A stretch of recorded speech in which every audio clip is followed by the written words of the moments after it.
Hello hi नमस्कार। मैं आपका सूरज सर स्वागत करता हूं आज के इस सेशन में। जैसे ही रिजल्ट आया, बच्चों के रिजल्ट में बहुत सारे ऐसी चीज़ें आई जिससे बच्चे पैनिक हो गए। हमने सबसे पहले 4 घंटे का लाइव सेशन लिया था आप सभी बच्चों के लिए। 10,000 से ज़्यादा बच्चे हमारे लाइव सेशन में थे। इसके बाद भी हमारे टीम के पास रेगुलर हजारों की संख्या में बच्चे लगातार मैसेज कर रहे थे और उनका बस यही एक सवाल था कि सर अगर हमारा S by C, S by C T, S by C P या 4 टाइम एक्स लिखा है, अब हम चाहते हैं कि जिन सब्जेक्ट्स में प्रॉब्लम है उन सब्जेक्ट्स को हम चेंज कर दें। या बहुत सारे केसेस थे जहां पर 4 टाइम एक्स था, यानी एक और सब्जेक्ट ऐड करने की ज़रूरत थी। तो हम कैसे अपने सब्जेक्ट को चेंज कर सकते हैं या ऐड कर सकते हैं। तो ये वीडियो इसी टॉपिक के लिए स्पेशल बनाया गया है क्योंकि बच्चे बहुत पैनिक हो रहे थे और उनको ये समझ नहीं आ रहा था कि करना क्या है, कैसे करना है, क्या करना है, क्या कुछ आपका एनआईएस बोर्ड का ऑफिशियल नोटिफिकेशन है। ये सारी चीज़ें हम इस वीडियो में एक एक करके कवर करेंगे। उससे पहले कुछ ज़रूरी बातें मैं आपको बता दूं। जिन बच्चों का एस बाई सी आया है, एस बाई सी टी आया है, एस बाई सी पी आया है, या किसी वजह से किसी सब्जेक्ट में वो फेल कर गए हैं या कोई भी प्रॉब्लम आ गया है, तो एक बार तो गलती हो गई, लेकिन अगली बार ये गलती नहीं होनी चाहिए। या जो सब्जेक्ट आप चेंज करने वाले हैं, ऐड करने वाले हैं, ध्यान रखना उन सब्जेक्ट के साथ नाइंसाफ़ी नहीं होनी चाहिए। यानी जो गलतियां आपने बैक में किया है इनके साथ मत करना। और इसके लिए आप एक अच्छी पढ़ाई कर सकते हैं, मेहनत कर सकते हैं, एक स्ट्रेटजी बना सकते हैं और सही रिसोर्स का इस्तेमाल कर सकते हैं। तो मैं ये सारे प्रोसेस भी बताऊंगा, लेकिन उससे पहले मैं आपको एक बार अलर्ट कर रहा हूँ। ये देखिए हमारा एक वेबसाइट है GCC NIS क्लासेस, और इसी नाम से हमारा ऐप है जो हमने लिंक डिस्क्रिप्शन में दिया है। बहुत सारे नए नए कोर्सेज भी लॉन्च हो रहे हैं। हिंदी मीडियम का अगर है भौतिकी रसायन, तो कल से ही नए नए क्लासेस 20 जनवरी से स्टार्ट हो रहा है। और अगर आपका इंग्लिश मीडियम है तो ऑलरेडी पहले से क्लासेस है। अगर आप 10th के हैं तो भी यहाँ क्लासेस है, आर्ट्स के हैं तब भी क्लासेस है, और कॉमर्स के हैं तब भी आपको combo pack, economics, business studies जैसे सब्जेक्ट यहाँ पर आपको मिल जाएंगे। तो जो सब्जेक्ट भी चेंज करवाना, ऐड करवाना, उसको थोड़ा ढंग से पढ़ना, क्योंकि बार बार ये चीज़ें किसी भी स्टूडेंट को होपलेस कर देता है, अंदर डीमोटिवेट करता है, और हम नहीं चाहते कि आपके साथ ऐसा हो। अब बात करते हैं, ये है आपका एनआईएस का ऑफिशियल नोटिफिकेशन। सॉरी, ये ऑफिशियल वेबसाइट है, ऑफिशियल नोटिफिकेशन भी दिखाएंगे, और इस ऑफिशियल वेबसाइट पे ही सारे काम होते हैं। तो इससे बाहर कहीं कोई काम नहीं होता, जो होगा इसी वेबसाइट पे होगा। थर्ड पार्टी अगर आपसे कहता है कि जी हम इतना पैसा ले लेंगे या हमें इतना दे दो, और कोई जानकारी नहीं दे रहा है, कोई ट्रांसपेरेंसी नहीं है, मतलब आपको क्लियर कुछ बता ही नहीं रहा, अगर हम कर देंगे ना, हो जाएगा ना, तो आप फ्रॉड या स्कैम का शिकार हो सकते हैं। इसलिए एक एक जानकारी आपके लिए बहुत जरूरी है। अब मैं आपको दिखाता हूं, ये कुछ प्रोसेस है कि अगर आप चेंज करवाते हैं सब्जेक्ट या ऐड कराते हैं तो एनआईएस बोर्ड का क्या कहना है, इसको जरा एक बार पढ़ लेते हैं, देख लेते हैं। अब इसको एक एक करके हम पढ़ेंगे, ध्यान से देखिएगा। मैं इसको थोड़ा सा पेज को थोड़ा सा एक्सीड करूंगा ताकि एक एक क्लियरिटी आपको सामने नजर में आए।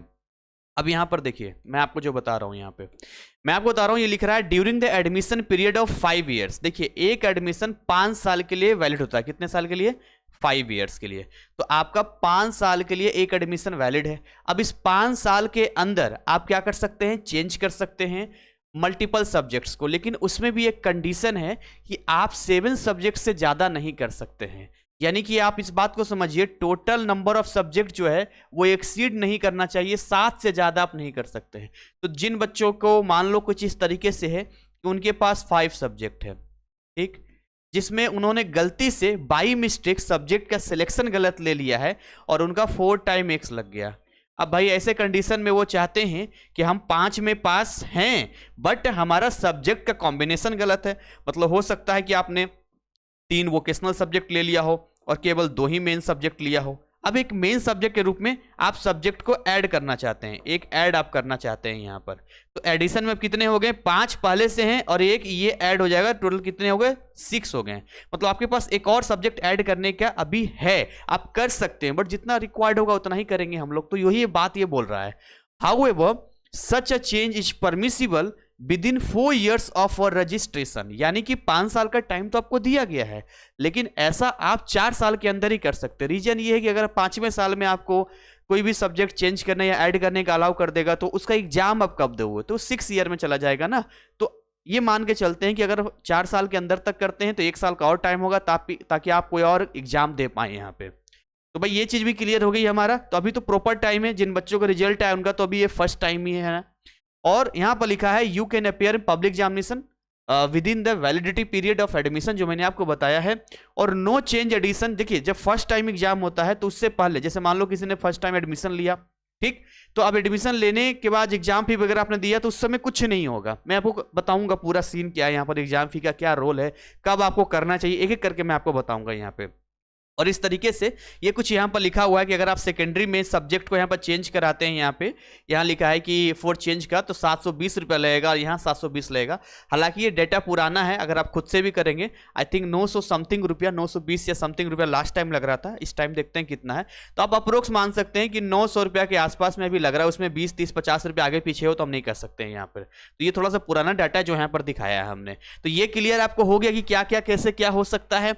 अब आपको एक नोटिफिकेशन हम लेके आना चाहेंगे जो आज से कुछ साल पहले आया था, और वो ये है। इस नोटिफिकेशन को ध्यान से देखिए, ये नोटिफिकेशन 2018 में आया था। तो होता क्या था पहले कि अगर आपको सब्जेक्ट चेंज करवाना है या फिर ऐड करवाना है तो आपको कहां जाना पड़ता था, रीजनल सेंटर जाना पड़ता था। यहां पर देखिए लिखा हुआ है कि अगर आपको ये करवाना है यहाँ पे तो आपको कंसल्ट करना होगा रीजनल सेंटर को, NIS को, या आपको जो भी उसमें सब लिखना पड़ेगा कि ये हमारा प्रिस्क्राइब फी है, ये चीजें हैं।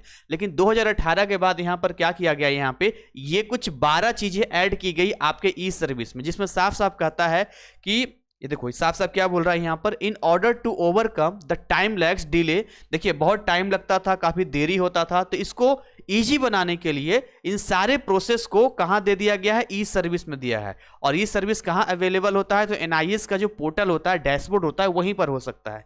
ये कुछ इतनी चीजें की जा सकती है जिसमें यहां पर देखिए आपका लिखा हुआ है ऐड सब्जेक्ट, यहां लिखा हुआ है यहाँ पर, ठीक है। और भी बहुत सारी चीजें यहाँ पर, फादर करेक्शन वगैरह यहाँ पर है, और कुछ और चीजें यहाँ पर जो बताया था, बहुत सारी चीजें ऐसी थी जो कहा था बाद में ऐड होगा, जो आज की डेट में इस सर्विस में सारा यहाँ पर ऐड हो गया है। यहाँ पर जो भी आप करना चाहते हैं, देखिए चेंज सब्जेक्ट वगैरह, तो आज की डेट में आपके इस सर्विस में चेंज सब्जेक्ट भी है, ऐड सब्जेक्ट भी है। अब रिक्वायरमेंट क्या है आपका, मान लो किसी सब्जेक्ट में SYC लगा हुआ, उसको आप चेंज करना चाहते हैं तो कर लो चेंज। लेकिन एक बात का आपको ध्यान रखना होगा कि जितना भी काम आपको करना है वो सारे काम एग्जाम फीस सबमिट करने के पहले करना है। अब ये बात आपको थोड़ा समझ में नहीं आ रहा होगा तो मैं आपको क्लियरली समझा देता हूं। यहाँ पे देखिए, यहाँ पर मैं आपको समझाना चाहूंगा, जैसे मान के चलिए, मैं आपको एग्जांपल देना चाहूंगा। आप मान के चलिए कि आप अपना सब्जेक्ट जो है या तो चेंज करवाना चाहते हैं या मान के चलिए ऐड कराना चाहते हैं, ठीक। अब कोई भी डेट चल रहा है, मान लेते हैं कि आज का डेट मान लेते हैं, आज कितना तारीख है, आज आपका हो गया 18 जनवरी, मान लो 18 जनवरी है, और 18 जनवरी को आपने इसके लिए अप्लाई किया, एग्जाम्पल बता रहे हैं। तो जी हमने यहाँ पर अप्लाई कर दिया। अब आपने अप्लाई किया अभी, तो ये लगभग 1 हफ्ते का समय लेता है, मतलब कई बार 3 से 4 दिन में भी हो जाता है। तो मैं मान के चलता हूं कि आपका 25 जनवरी तक ये वेरीफाई हो गया, 25 जनवरी तक ये डन हो गया, जो भी आप करना चाहते थे डन हो गया, यहाँ पर कोई दिक्कत वाली बात नहीं है। अब उसके बाद अगला स्टेप क्या होगा यहाँ पे, कि जो सब्जेक्ट अब हमारा बदल चुका है या ऐड हो चुका है उसका क्या करेंगे, पे करेंगे। क्या पे करेंगे, उसका एग्जाम फी पे करेंगे। अब वो आपकी इच्छा है, अभी मान लो अप्रैल वाले का, तो अप्रैल वाले का एग्जाम फी हम लोग पे कर देंगे यहाँ पे। अब मान के चलते हैं कि कोई स्टूडेंट है जो अभी नहीं करता है, वो कहता है यार अभी देख लेंगे, कर लेंगे बाद में, अभी थोड़ा सा है, मतलब उसको समझ नहीं आ रहा या करना नहीं चाह रहा, पता नहीं क्या रीजन है, वो अभी नहीं करना चाह रहा है। अब वो क्या करता है कि मान के चलो वो सोचता है कि हम 1 फरवरी को करेंगे, एग्जाम्पल बता रहे हैं, 1 फरवरी को मान लो उसने अप्लाई किया, 1 फरवरी को अप्लाई करेंगे। तो अब इसका जो है मान के चलिए 10 फरवरी के आसपास में इसका क्या हो गया, डन हो गया। यहाँ पे दोनों ही केस हम समझते हैं कि दोनों ही केस में क्या मामला फंस रहा है। अब यहां पर जहां आप 25 जनवरी तक आपका हो गया था और यहां 10 फरवरी तक है, देखिए काम यहां भी हो रहा है, काम यहां भी हो रहा है, लेकिन क्या केवल सब्जेक्ट चेंज होना है या ऐड हो जाने से आप उसका एग्जाम दे पाएंगे? जी नहीं। आपको जिस मंथ में या जिस पार्टिकुलर एग्जाम में आपको एग्जाम देना है ना, उससे पहले आपको उसका फी सबमिट करना पड़ता है। तो अब आज का जो कंडीशन है वो ये है कि आपको ज्यादा टाइम नहीं मिलेगा एग्जाम फी पे करने का, नहीं मिलेगा ज्यादा टाइम। अगर आप लेट करोगे, मान के चलो कि आपका डेडलाइन दे दिया डेडलाइन दे दिया जी कि आप एंड ऑफ जनवरी तक बिना लेट फाइन सबमिट कर सकते हैं एग्जाम फी, आपको 10 दिन का और समय दे दिया। और आपका अगर 1 फरवरी को करोगे और 10 फरवरी को यहां पर आप ऐड भी कर लोगे, चेंज भी कर लोगे, लेकिन अगर एग्जाम फी का डेट ही चला जाएगा तो क्या इस सब्जेक्ट का एग्जाम आप अप्रैल में दे पाओगे? नहीं दे पाओगे, फिर अक्टूबर 2025 में देना पड़ेगा। अब बात समझ रहे हो? तो जो भी काम होता है ना वो एग्जाम फी पे करने से पहले होता है। तो हमारी पहली प्रायोरिटी ये होनी चाहिए कि जितनी जल्दी हो सके हम रिक्वायर्ड सब्जेक्ट को जो चेंज कराना चाहते हैं या ऐड कराना चाहते हैं, आपके पास ज्यादा समय है ही नहीं। अगर हमारा वीडियो आज जिस डेट में भी देख रहे हो उसी टाइम आपको एक्शन लेना होगा और जितनी जल्दी हो सके ये काम आपको अप्लाई कर देना होगा। और अगर लगता है कि नहीं हम कोई चेंज नहीं करना चाहते हैं, कोई ऐड नहीं करना चाहते, तो कोई दिक्कत की बात नहीं है। अभी डेट आएगा एग्जाम फी का, उसको हम पे कर देंगे, पे करके अपना बिंदास तरीके से हमारा हॉल टिकट वगैरह आएगा, हम एग्जाम दे देंगे। लेकिन इस बात का मैं रिपीट कर रहा हूं बार बार, ऐसा ना हो कि आपका चेंज या ऐड करने वाला सब्जेक्ट उस समय अप्लाई करें या उस समय डन हो जिस समय एग्जाम फी का पोर्टल ही बंद हो जाए। तो क्या करोगे उस टाइम पे? कुछ नहीं कर पाओगे। ठीक है, तो ये चीजें आपको समझनी है, इस बात का ध्यान रखना है। अब अगला सवाल ये आता है कि सर हम एनआईएस के बारे में ज्यादा नहीं जानते हैं, हमसे मिस्टेक होने के चांसेस हो सकते हैं, क्या कोई तरीका है या कोई प्रोसेस ऐसा है जिससे बिना गलती के हम परफेक्ट तरीके से अपने इन कामों को पूरा कर सकें? तो देखो, इन चीजों के लिए हमने यहां पे आपको एक सर्विस दिया है, एक सर्विस दिया है जिसका लाभ आप ले सकते हो, और वो है टीम सर्विस। हमारी खुद की टीम है, ऑल ओवर इंडिया हम हजारों बच्चों को आए दिन हेल्प एंड सपोर्ट करते रहते हैं। तो इसमें क्या होता है कि हमारी टीम का बहुत ही सिंपल फंडा है।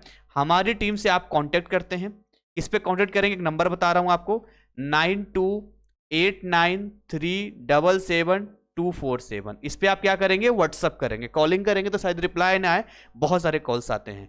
ऑफिस टाइमिंग है सुबह 10 बजे से लेकर शाम 6 बजे तक, ये हमारा ऑफिस टाइमिंग है, इवनिंग तक है। ये मॉर्निंग हो गया ये, और ये इवनिंग हो गया। इसी में आपको जो भी है आपकी सारी चीज़ों को हेल्प एंड सपोर्ट किया जाता है। तो अब यहाँ आपने व्हाट्सअप किया, आपने रिजल्ट भेजा और अपने प्रॉब्लम बताई कि सर हम सब्जेक्ट चेंज करना चाहते हैं या ऐड करना चाहते हैं। तो उसके बाद टीम आपको रिस्पॉन्स करेगी। हो सकता है 15-20 मिनट या आधा घंटा का डिले हो सकता है, भीड़ बहुत ज़्यादा है हमारे यहाँ। उसके बाद क्या होगा, टीम आपसे कुछ सवाल जवाब करेगी, कुछ बातें पूछेगी। अगर टीम को लगेगा कि ये चीज़ें बिल्कुल आपके फेवरेबल में है, यानी ये काम हो सकता है, आप एलिजिबल हैं, सबसे पहले श्योर हो जाएगी आपसे टीम। हो सकता है आपका enrolment number, date of birth मांगे, ताकि वो अपने विंडो में चेक करेंगे कि भाई ये जो जानकारी बच्चा जो लेना चाह रहा है, ये जो करना चाह रहा है, हो सकता कि नहीं हो सकता है। जब सब कुछ यहाँ पर हो जाएगा तो फिर आपको टीम क्या कहेगी कि ठीक है ये सारा काम हम कर देंगे आपका, लेकिन उसके लिए फिर क्या होता है, आपको एक पे करना होता है। छोटा सा अमाउंट होता है यहाँ पर, वो 500 का होता है। 500 एक टीम सर्विस चार्ज होता है, वो आप पे करते हैं। जब आप टीम सर्विस चार्ज पे कर देते हैं तो केवल यही नहीं, इसके अलावा और भी कुछ प्रॉब्लम अगर आगे आपको आता है या कुछ ऐसी चीजें में आप फंस जाते हैं, मार्कशीट नहीं आता, कोई भी प्रॉब्लम होता है, तो टीम अपनी तरफ से कोई पैसा आपसे नहीं लेती है।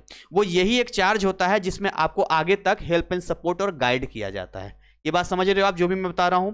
अब जब भी आप टीम सर्विस चार्ज पे करोगे, टीम को बोलना कि सर जो अक्टूबर 2024 वाला टेलीग्राम ग्रुप था उसमें हमें ऐड कर दो, तो वो आपको ऐड कर देंगे, जहां पर मैं डायरेक्ट वहां पर कुछ भी ऐसी बात होती है तो मैं बताता हूं, यानी कि एक साथ बच्चों को इन्फॉर्मेशन मिल जाता है यहाँ पे। अब इसके बाद जो भी आपका पैसा एनआईएस में लगेगा, 900 लगे, 800 लगे, 1000 लगे, वो टीम आपको बताती है, आपका सारा काम करती है। फिर आपको बताती है कि जी ऐसे ऐसे पेमेंट करना, आप खुद पेमेंट कर लो। बहुत सारे बच्चे खुद पेमेंट नहीं कर पाते, तो फिर हम उनको अपनी तरफ से पेमेंट कर देते हैं, उनसे पेमेंट लेकर। तो ये जो ट्रांसपेरेंसी होती है ये हम इसलिए देते हैं क्योंकि मेरा ऐसा मानना है, पैसा आपका है तो आपको पता होना चाहिए कि क्या हो रहा है। आप इस बात को देखो ना, पैसे बहुत मेहनत से आते हैं ना, ऐसे तो है नहीं। तो अब ऐसा नहीं है कि हमने बोल दिया कि जी आपको कुछ भी करना है इकट्ठा, आप हमें 2000 रुपया दे दो हम कर देंगे। क्यों 2000 रुपया दे दो? हो सकता है आपका काम यहाँ 1500 में ही हो जाए, तो हम क्या करेंगे 2000 रुपया आपसे लेकर? बेवजह फालतू के कोई मतलब बनता है इन चीजों का? कोई मतलब नहीं बनता है। तो इस बात को समझिए, मिसगाइड आपको नहीं होना है, सही डायरेक्शन में आगे बढ़ना है। दूसरा बात, जब तक ये काम नहीं होता है आप ये डिसाइड ही नहीं कर पाओगे पढ़ना क्या है। समय आपके पास वैसे ही ज़्यादा नहीं है, जितनी जल्दी समय निकलता जाएगा कि आपको पता ही नहीं चलेगा। तो जितना जल्दी वो काम कर लो ताकि उस सब्जेक्ट पे आगे आप काम कर सको। दिमाग तो एक ही है ना। अब दिमाग में ये बातें चलती रहेगी तो कहाँ पढ़ाई लिखाई की बातें दिमाग में आएंगी, और पढ़ाई लिखाई की बातें दिमाग में नहीं आएंगी तो फिर से वही गलती करोगे ना। बताओ, जो गलती अक्टूबर 2024 में हुआ है, क्या चाहते हो कि वही गलती आपका अप्रैल में भी हो? नहीं चाहते, कोई नहीं चाहेगा। तो इसीलिए एकदम अपना फोकस पढ़ाई पर रखना है। ये सब चीजें ना टीम हैंडल कर लेगी। बस खाली ये छोटा सा स्मॉल चार्ज वो भी इसलिए लेते हैं ताकि हम टीम को सर्वाइव कर सके। भाई उनको सैलरी देनी होती है, मेंटेन करना होता है, इतनी बड़ी टीम है, ऑल ओवर इंडिया होते हैं, तो इसके लिए तो करना पड़ेगा ना हमें। तो इसीलिए थोड़ा सा ही छोटा सा अमाउंट होता है, बाकी तो इतना सारे बच्चे अफोर्ड कर लेते हैं। तो यही आज का वीडियो था जिसमें हमने एक एक चीज आपको बताई है। तो पहले डिसाइड करो, नहीं समझ में आ रहा, टीम का फ्री काउंसलिंग का लाभ लो। भाई अब टीम को मैसेज करो, मानते हैं आगे का काम कराओगे तब तो ये पे करना होगा। इससे पहले भी तो बहुत सारी जानकारी आप ले सकते हो। जो आपके डाउट्स इस वीडियो में क्लियर नहीं हो पाया है या कुछ आपको ऐसा मन में लग रहा है तो आप टीम को पूछ सकते हो, टीम को बता सकते हो, टीम आपको रिप्लाई करेगी। तो ये सारी फैसिलिटी आपके लिए है, देर मत करो। सब कुछ आपके सामने है, जानकारी आपके सामने। बहुत सारे ऐसे बच्चे हैं जिन तक ये वीडियो ही नहीं पहुंचा है। अब वो सोचो उस बच्चा अगर कहीं और मिसगाइड होगा, अब फिर से वो गलती होगा तो उसके साथ क्या होगा। कम से कम ऊपर वाले कृपा तो है कि आपको सही जानकारी मिल रही है। तो इस चीज का लाभ लो और आगे बढ़ो। इसी के साथ आज की सेशन को यहीं पर बाइंड अप करूंगा। और अगेन मैं रिमाइंड कर देता हूं, मेरा हिंदी मीडियम का बैच लॉन्च हो चुका है। अब कल से उसके क्लासेस भी स्टार्ट हो गई है। जो बच्चे हिंदी मीडियम के हैं वो देर ना करें और अपने क्लासेस को ज्वाइन करें और आगे बढ़िए, मेहनत कीजिए। Thank you so much, wish you all the best. जय हिंद, जय भारत।